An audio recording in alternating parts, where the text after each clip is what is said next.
Hey guys, this is Lisa from NYC Gal Apps, and welcome back to my channel. We are talking Real Housewives of Beverly Hills season 15, episode 4 or 5. I can't remember, but is their Sedona, Arizona trip. So the ladies are in Sedona, and the majority of them went on a hike, and then Bose, Dorit, and Rachel, they went shopping or something. Rachel finally got her clothes, but they were leaving the next day. So it was like, okay, whatever. Next time for such a short trip, because I think it was like a weekend getaway, like, a girl, just bring the damn luggage with you. I don't know, rich people problems, I guess, whatever. So just some of the things that popped into my head. I told you guys that I'm binge watching because I watched the premiere episode and I recapped the premiere episode when it came out, but then I kind of like put a pause on it. And of course, there's other more important things going on in the universe. Don't even get me started. But I have been contacting my congressmen, senators, like everybody and anybody, right? So they're in Sedona, and I'm starting to see it more and more why a lot of Bravo viewers are not really jiving with Amanda. She does seem like she wants to one up, she wants to brag. It's her freshman season, and this is very reminiscent of Jennifer Aydin on Real Housewives of New Jersey. Her first season, she kept on talking about her 16 bathroom. But now Jennifer Aydin, she has said on multiple podcasts and interviews that she herself came from very humble beginnings herself. So I think not so much that they're one-upping or that they're bragging, but it's a little bit of imposter syndrome. That is a real thing. And it's something that I suffer with myself. I don't want to lose my New York accent. I have not lived in New York City since I've been married, and for the longest time, I was very self-conscious of my New Yorker accent. And when you come from the actual New York City, not from like New York State, because like I don't even consider people from New York State New Yorkers. I know. But for the longest time, when I was living in the Midwest specifically, I would talk a certain way because I felt like, well, my New Yorker accent sound very uncultured, right? But then there were certain words that I would say, and people, especially on social media, like, oh, you're saying things wrong or you're mispronouncing it. And I'm just like, no, this is how I talk. Certain words I'm saying, you're going to be like, oh, that's not how you say it. Yeah, well, you should hear the say I say water, okay? So don't come and tell me how to say it. I see that in Amanda, just like I saw it in Jen Aydin and a lot of these housewives that they get on their first season, and there is a learning curve for them. So I definitely think that she has imposter syndrome. And despite what she says about, I always feel like I belong in every room that I'm in, that is the number one sign that you actually don't feel like you belong in every single room that you're in, because that is the telltale sign of imposter syndrome. You feel like you don't belong in the room that you're in. I do see it more as the episodes are progressing, why a lot of Bravo fans are like, hey, yeah, she's annoying, she's bragging, she's conceited, she's a one-upper. She's coming off very annoying. I'm giving her grace. Now, a lot of people handle stuff like this differently. How Amanda is currently acting in her freshman season, name dropping the brands, the logo, the Chanel this, the Chanel that, the $25,000 sunglass weirdo. You guys know who I'm talking about. My sunglasses are $25,000. These are $25,000 sunglasses. The majority of people, when they have imposter syndrome, they act like that. But you also have people who act like me, which I get very quiet. I get quiet because I don't want to say something that sounds unworldly or sounds like I don't know it or haven't experienced it or whatever. The biggest thing with me, though, was my New York accent comes out. Oh, you definitely hear it. You have people who are very grandiose and whatever, and then you have people who are like muted.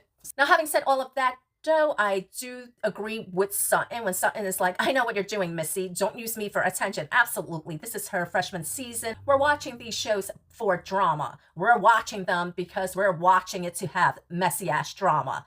Otherwise, it's like season's boring. So even though we're saying all of this, we as a society, we like watching this because it's escapism TV, and we like watching it because we like judging people on our TV screen as if we actually know them, because we as a society feel like, well, our eyeballs are giving you views, and that indirectly gives you a paycheck. So we are entitled to judge you.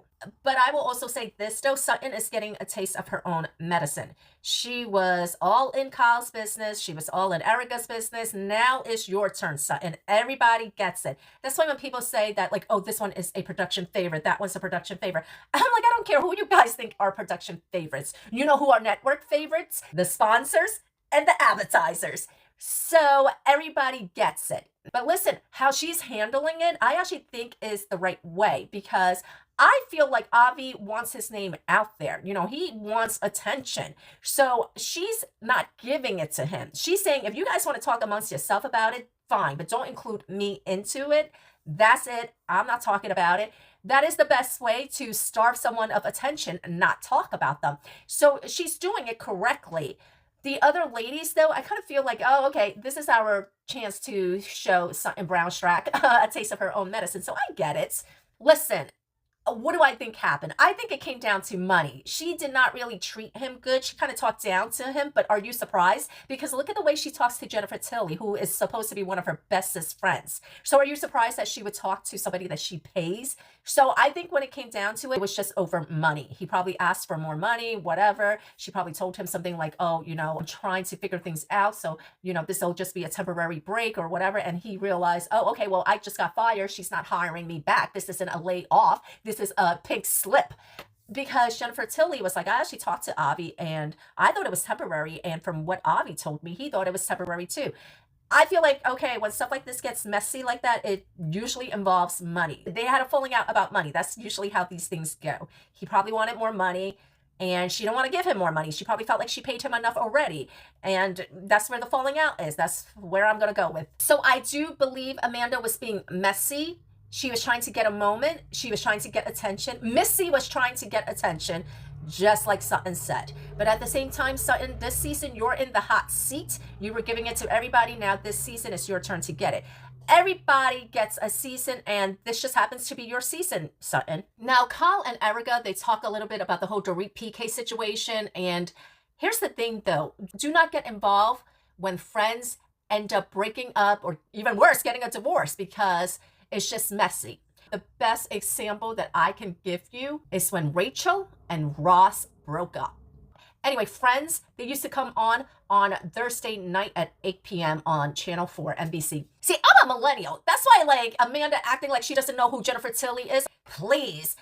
Jennifer Tilly was the voice of Bonnie Swanson. The rest of the group, they were basically split between Ross and Rachel, and then they have this meltdown where I think they were stranded or some shit, and they had to call Ross to come help them out, and Phoebe, like, has a breakdown. It was like, stop it, I can't take this anymore, and Chandler is like, oh my God, this reminds me of my child too, when my parents got divorced, and Phoebe's basically like, look, you two just have to figure it out, but don't involve us, and I think Kyle, you need to just bring up that episode to Dorit. Have her come over to the house and just have it playing on your big screen TV. It's okay because it was an NBC show, so they got the rights to it, okay? Just have it playing on Peacock in the background. I also think that Kyle, she's a busybody and she likes to be a part of this mess. Erica, she's just like, don't get involved. Jennifer, you don't need the money. That percentage that you get from The Simpsons, I think she gets either 10 or 11%. But even if it was 1%, the money, the paycheck that you must be making from The Simpsons, that show has been on since I was a kid. So she doesn't need the money. But you know what? Sometimes they do this because they like working. She's older. Sometimes when you get to that age, you don't want to feel like this is it. This is the end of the road. I'm just going to lay in bed and crochet and knit and whatever. You want to feel important, like you're still valued. So it's not like she needs the money, but I think a lot of it has to do with, you know what, she probably just wants to work, whether it's reality TV or whatever. And she's an actress. This woman was nominated for an Oscar. She probably just misses work, you know, even if it's reality TV, whatever. And I don't even think that it's necessarily about the ego thing. I think sometimes they want to have something to do. But Sutton, she does not treat her friends good. She does not treat Jennifer good. You know, I do feel like Sutton, she should have hired a personal chef. They ate late because the timestamp that they had, like Kathy Hilton, she was like cooking pasta at 11 o'clock at night. You know damn well that if Kathy Hilton was hosting this Sedona Getaway, she would have bought 2 chefs. She would have bought an executive chef and his sous chef with him. But one thing that I want to call Kyle out for is Kyle saying, well, you know, I'm interested in knowing what happened because she's not talking about it, but, you know, now I want to know about it. Kyle Richards, we still do not know what the hell the reason is for why you and Mauricio separated. You said some shit to Andy Cohen about, oh, trust was broken. All right, well, what was it? Did he cheat on you? If he did, just say it. Just say it already. Just spit it out, girl. And then it took 3 years for you to sort of admit that you were in a lesbian relationship, but you still can't even say it out loud.